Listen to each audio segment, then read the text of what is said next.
Hey friends, Miss Liz here. We are making some zucchini bread today. Now, you can do this as a loaf or as muffins. This recipe is quite large. It will actually make 2 loaves. So what I'm doing today is I'm making a loaf and then I'm also making some muffins. Now, if you don't want that much zucchini bread, you can absolutely cut this recipe in half. Just make sure you get all of your ingredients cut in half to make sure the ratio is correct. If you need help doing that, feel free to send me a message. I'm happy to help you figure out how to cut back your recipe if you don't want to make that much. I find I like to make a loaf and then I also make muffins. Makes it very, very convenient for my kids especially to have a muffin and easily grab for breakfast. So, a couple of notes. When you're choosing your zucchini, I saved a little piece here from what I shredded. You can see how small this is. I highly recommend getting small zucchinis. Zucchini can get quite large, very, very large, very big around, but those tend to have a lot more large seeds and the center of it is a lot more flimsy. When you get a nice small zucchini, it has a lot less seeds and it's a lot more stiff, makes it a lot easier to grate and shred down when there are less seeds and it's not as soft in the center. So I highly recommend getting some small zucchinis. To get about 2 cups grated, you need about 2 small zucchinis is usually enough. If you have questions about that, feel free to send me a message. All right. Another note, the recipe says oil. You can also use melted butter if you prefer. That's my preference in muffins, is to use melted butter. But you can absolutely use like a canola oil or a vegetable oil in place of melted butter if you want. Okay? All right, so let's get started. We're gonna start with our liquid ingredients today. So we're gonna start with our melted butter, 1 cup of either melted butter or oil, just like that. And then we're gonna do some sugar. We're gonna do 2 cups of sugar. Now, like I said, this does make quite a bit, so I know that sounds like a lot. So half, 1, half,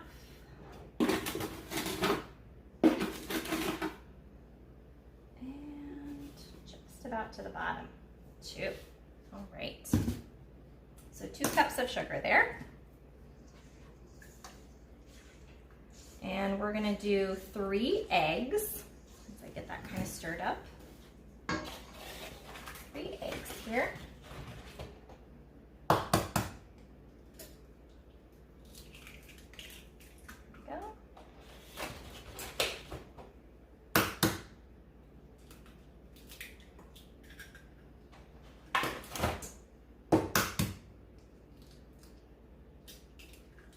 There we go. Now make sure you get those yolks broken up.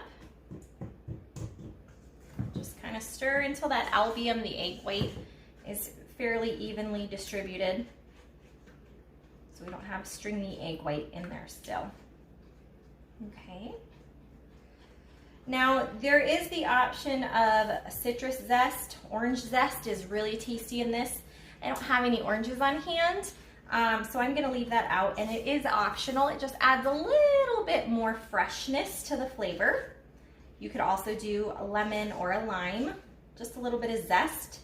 I don't recommend using juice because that's gonna change the consistency of your batter, but if you had a citrus on hand that you wanted to zest, you absolutely could. All right, so now I'm gonna add my zucchini. So 2 cups of grated zucchini. So I just use a cheese shredder, box grater to shred mine. I'll show you what that looks like, just like this. And you just rub the zucchini up and down until it's all shredded down. All right, so 2 cups of grated zucchini. And I leave the skin on. There's lots of nutrients in the skin of vegetables, so I always leave the skin on.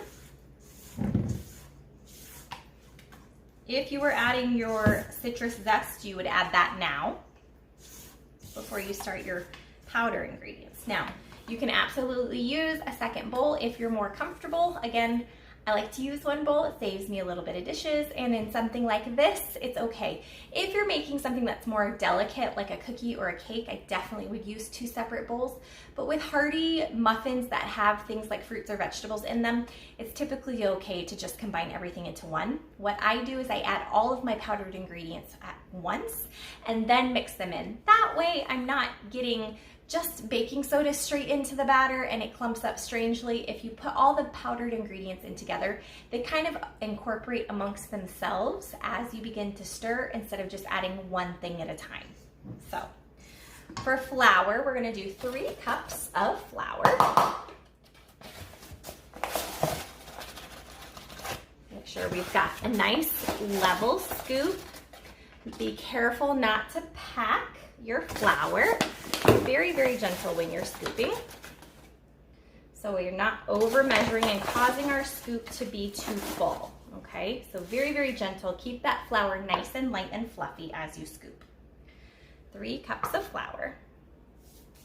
We're gonna do half a teaspoon of baking powder, and we are using baking powder and baking soda today. So half a teaspoon of baking powder. And then 1 teaspoon of baking soda. This is just gonna give it a little bit extra lift versus just using all of that baking powder. This is a little more hearty of a muffin than when we made our blueberry ones that are a little bit more delicate.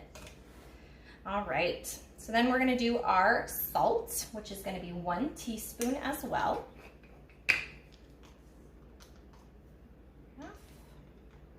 And 1. Make sure you've got those scoops nice and level. Don't put in a mountain. All right, and then we're gonna add our spices. So we're gonna do half a teaspoon of cinnamon. Nice and level. And then also half a teaspoon of nutmeg. If you don't have nutmeg on hand, you can leave that out. You can also use 1/4 of a teaspoon of clove or allspice. That kind of gives it a nice little lift up if you don't have nutmeg in your house. Okay. All right, so now I have all those powdered ingredients in. I'm gonna go ahead and give it a good stir. Kind of mix those powdered ingredients as I start to stir everything together. And once this starts to pull together, the last ingredient we have to add is our vanilla. We add that at the end so we don't cause evaporation.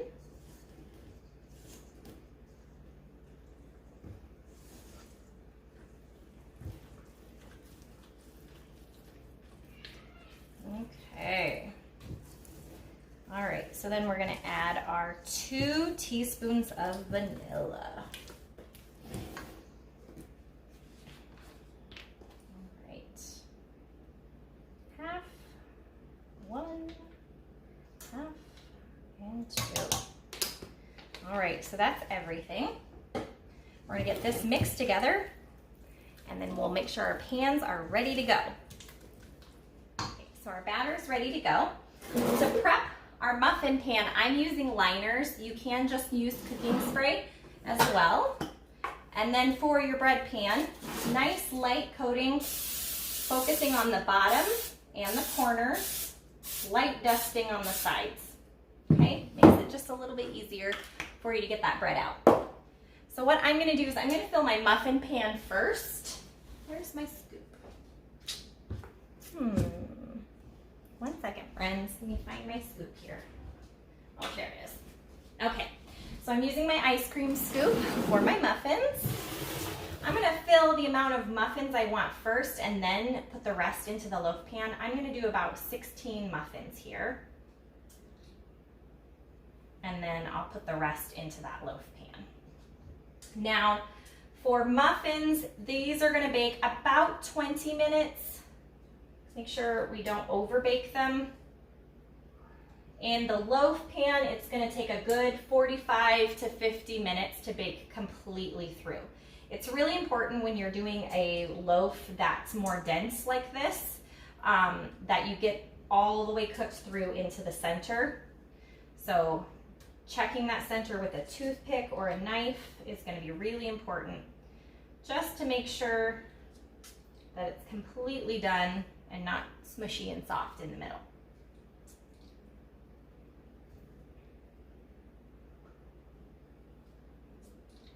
Okay. And these are gonna bake at 350. So again, about 20 minutes for the muffins, about 50 minutes for the loaf. All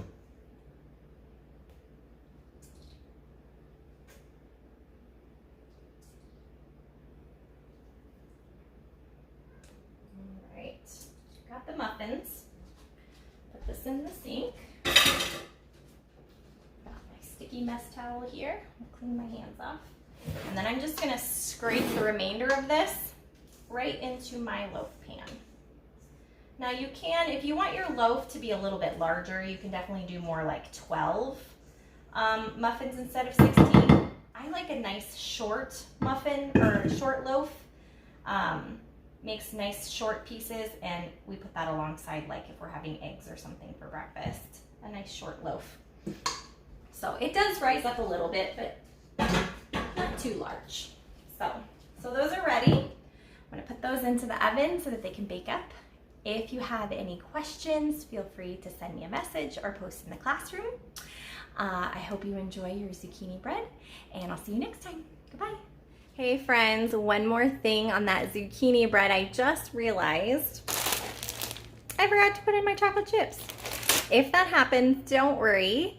You can always add those before you bake them. If you have your loaf pan handy, just go ahead and drop them in, and you can use a knife and kind of swirl them down in. You can drop a few on the top of your muffins and try to kind of poke them in. Otherwise, you can just leave them out. Enjoy!